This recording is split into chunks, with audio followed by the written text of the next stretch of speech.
पहली कंडीशन बताई थी शायद हमने आपको, तीनों दो कंडीशन बता दी थी, ठीक है। बोहर्स एटॉमिक मॉडल में क्या था, उन्होंने क्या बताया सबसे पहले, पहला वाला पॉइंट जिसको हमने क्या बोला था, बोहर्स क्वांटाइजेशन कंडीशन कहा था।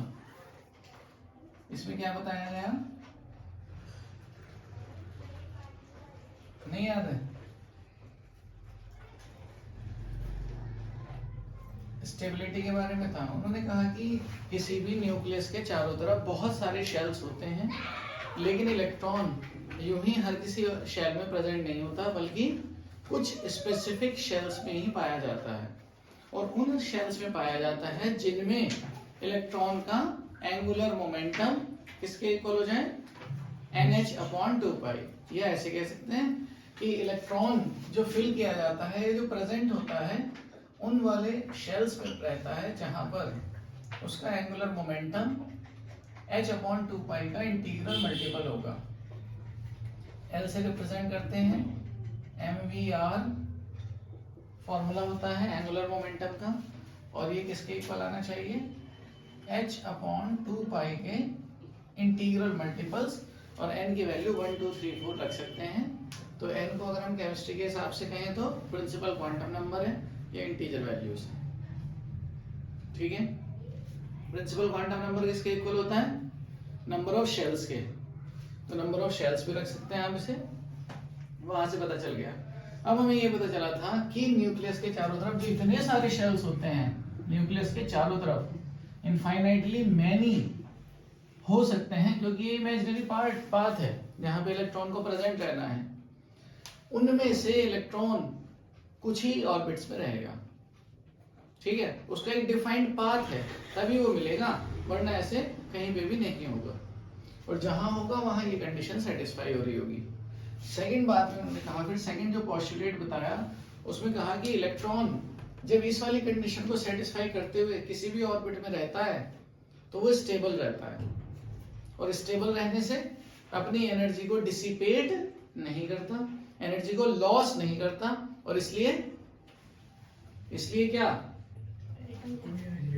इसके अट्रैक्शन फोर्स की वजह से न्यूक्लियस में नहीं गिरता है, और एटम का जो नेचर है, वो उसकी जो स्टेबिलिटी है वो बनी रहती है।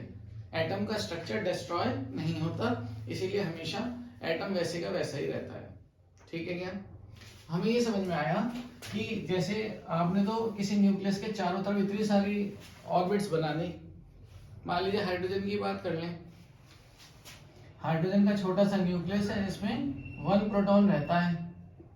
अब इसके चारों तरफ कितनी रेडियस की ऑर्बिट बनाई जाए, 1 एंगस्ट्रॉम, 2 एंगस्ट्रॉम, 3 4 5 और इनटू कुछ करके बहुत सारे वैसे हो सकते हैं, लेकिन इलेक्ट्रॉन किसी एक पर्टिकुलर ऑर्बिट में रहेगा, ठीक है। मान लीजिए एक छोटा सा ऑर्बिट ये है, एक ये है और ये है, लेकिन n इज इक्वल टू 1 यहां रखने पर जो रेडियस आएगी इस रिलेशन से, उस वाली ऑर्बिट में उसका इलेक्ट्रॉन पाया जाएगा।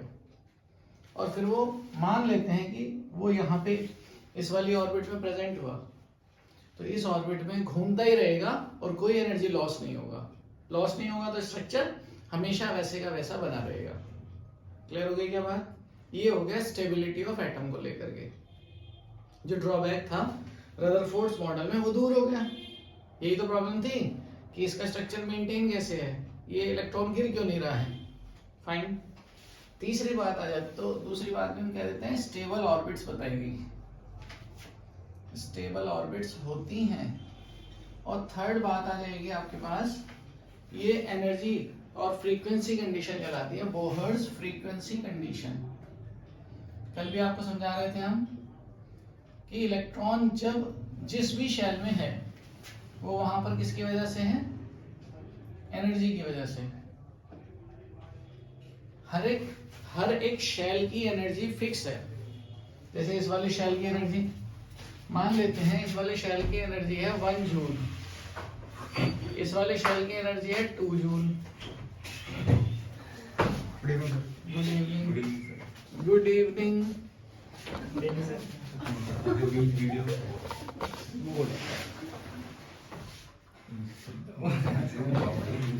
यहाँ आ जाओ, सारी जगह खाली है, यहाँ आ जाओ।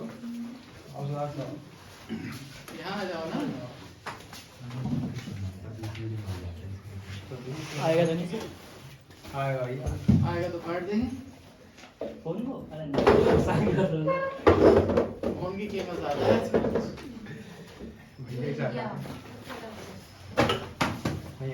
अब तो एडिटिंग करनी पड़ेगी, उन्होंने हमारा काम बढ़ा दिया।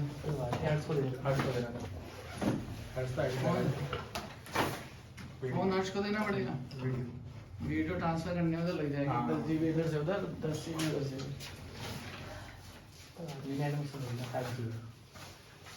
अच्छा, कहाँ पे है? फोन में 5G? बहुत बढ़िया, तो अभी अपलोड करवा के जाना। हर्ष के पास है। ठीक है। Bohr's frequency condition. बोहर्स साहब ने अगली कंडीशन क्या बताई, हम यहाँ डिस्कशन कर रहे थे इस पर कि जो अलग अलग शेल्स हैं उनकी सबकी एनर्जीज अलग अलग हैं।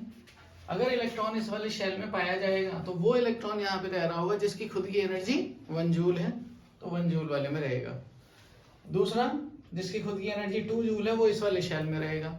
अब मान लीजिए कभी ऐसा होता है कि इलेक्ट्रॉन को बाहर से किसी सोर्स से एनर्जी मिल जाए, तो फिर एनर्जी मान लीजिए इस वाले इलेक्ट्रॉन को मिली जिसकी खुद की एनर्जी क्या थी, 1 जूल। 1 जूल वाले शेल में रहता था वो, बाहर से एनर्जी मिल गई तो अब बढ़ जाएगी। अब एनर्जी बढ़ गई तो ज्यादा एनर्जी वाला इलेक्ट्रॉन यहाँ पर नहीं रह पाएगा। फिर वो क्या करेगा, कुछ अचीव कर लेते हैं तो लोग खुशी से उछलने लगते हैं ना, ऐसे इलेक्ट्रॉन को भी बाहर से एनर्जी मिली तो इलेक्ट्रॉन उछल के ऊपर चला जाएगा, किसी हायर शेल में जाएगा। कहाँ पे जाएगा? मान लीजिए इसको एनर्जी मिल गई 2 जूल, 1 जूल इसके बाद पहले से थी तो कितनी हो गई 3, तो यहाँ पे किसी ना किसी शेल की एनर्जी 3 जूल हो रही होगी, वहां पे जाएगा। ठीक है, और यहां से उस एनर्जी को रिसीव करके नेक्स्ट हायर लेवल पे जाएगा। नेक्स्ट का मतलब जस्ट नेक्स्ट नहीं है, किसी पे भी जा सकता है, ये तो डिपेंड करेगा एनर्जी कितनी मिली। फाइन, उसे अब्सॉर्ब करके हायर पे जाएगा और वहां से फिर क्या होगा,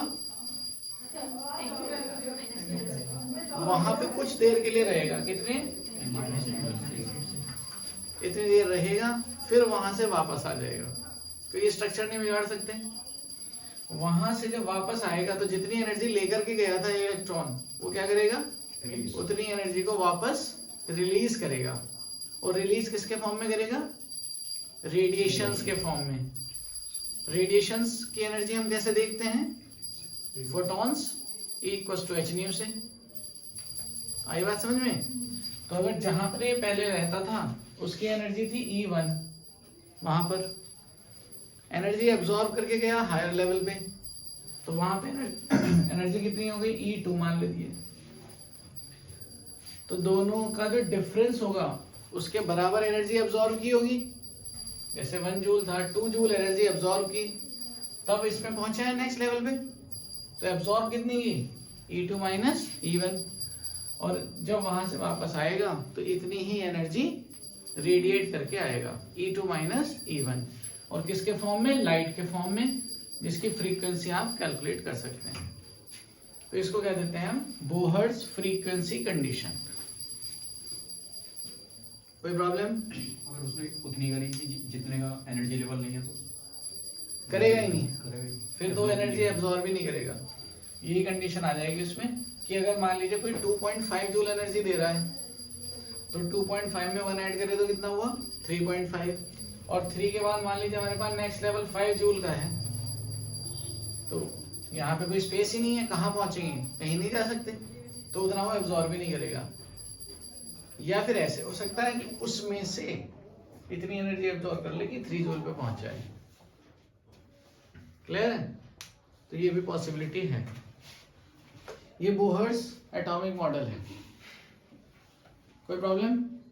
तो इन्होंने अब यहां से ये भी बातें क्लियर हो जाएंगी कि दूसरा वाला ड्रॉबैक था, लाइन स्पेक्ट्रम क्यों बनते हैं और डिस्क्रीट स्पेक्ट्रम होते हैं, डिस्क्रीट लाइंस होती हैं, वो इसको बाद में समझाएंगे। फिलहाल इतना क्लियर है, समझ में आई बात? तो ये लिख लो पहले, फिर इसको कंटिन्यू कर देंगे।